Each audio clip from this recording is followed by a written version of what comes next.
বোঝা যায় না। অন্তর্বর্তী সরকার সঙ্গে আলোচনায় আসছে জাতীয় সঙ্গীত পরিবর্তনের বিষয়টি। এই জাতীয় সঙ্গীত তো জন আকাঙ্ক্ষার আমাদের জাতীয় সংগ্রামের সুরকে ধারণ করে না। দুর্গাকে উদ্দেশ্য করে যার লেখা কবিতাটাই এখন আমাদের জাতীয় সঙ্গীত। সেখানে সুর আবার চুরি করা হয়েছিল গগন হার করে না। কলকাতার পতিতা ব্যবসায়ী রবীন্দ্রনাথের লেখা গান কেন বাংলাদেশের জাতীয় সঙ্গীত হবে? এবার নতুন জাতীয় সঙ্গীত তৈরি করা হয়েছে, আর সে জাতীয় সঙ্গীত শুনলে আপনি অবাক হবেন।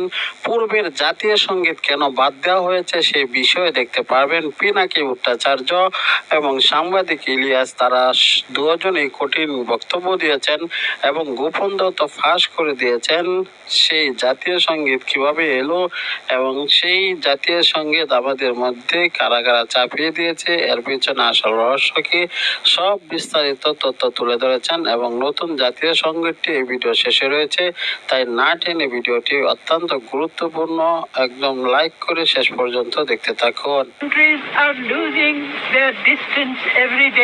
কলকাতার পতিতা ব্যবসায়ী রবীন্দ্রনাথের লেখা গান কেন বাংলাদেশের জাতীয় সঙ্গীত হবে?